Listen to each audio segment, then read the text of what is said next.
7ই নভেম্বরকে আমরা এত গুরুত্ব দিচ্ছি কেন? এই কারণে যে 7ই নভেম্বরে আমরা নতুন করে আমরা আবার একটা স্বাধীনতাকে রক্ষা করতে পেরেছিলাম। কারণ 1975 সালের পট পরিবর্তনের পরে আবারও কিন্তু 23 নভেম্বর একটা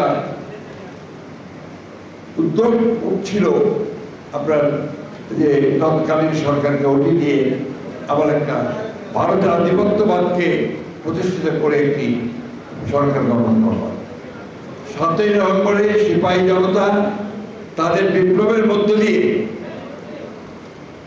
আপনার গৃহবন্দী জিয়াউর রহমানকে বের করে নিয়ে এসে দেশ পরিচালনার দায়িত্ব দেওয়া হয়েছিল এবং যার ফলে বাংলাদেশ রক্ষা পেয়েছিল। এটা আপনার তখনই সম্ভব হয়েছিল যখন আমাদের বীর মুক্তিযোদ্ধারা, সৈনিকেরা এবং দেশপ্রেমিক মানুষের একসাথে হয়ে একজোট হয়ে সেই উদ্যোগটা গ্রহণ করেছিল। বাংলাদেশের যারা 1971 সালে স্বাধীনতার বিরুদ্ধে করেছিল তারা 1971কে এখন আপনার নিচে নামিয়ে দিতে চায়।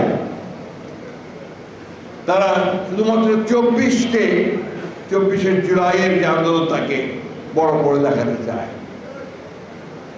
আমরা 1924-এর যে আন্দোলন সেটা 15 বছর ধরে করেছি, এক আধ দিন নয়।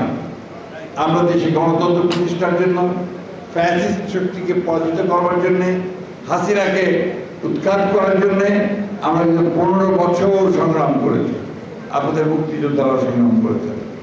আমাদের ইলিয়াস ভাই সহ 1700 মানুষকে খুন করে দেওয়া হয়েছে, 20,000 মানুষকে খুন করা হয়েছে। একটা ফ্যাসিবাদী দানবীয় রাষ্ট্র কায়েম করা হয়েছিল শেখ হাসিনার নেতৃত্বে। আমরা সেটা কিন্তু লড়াই করেছি।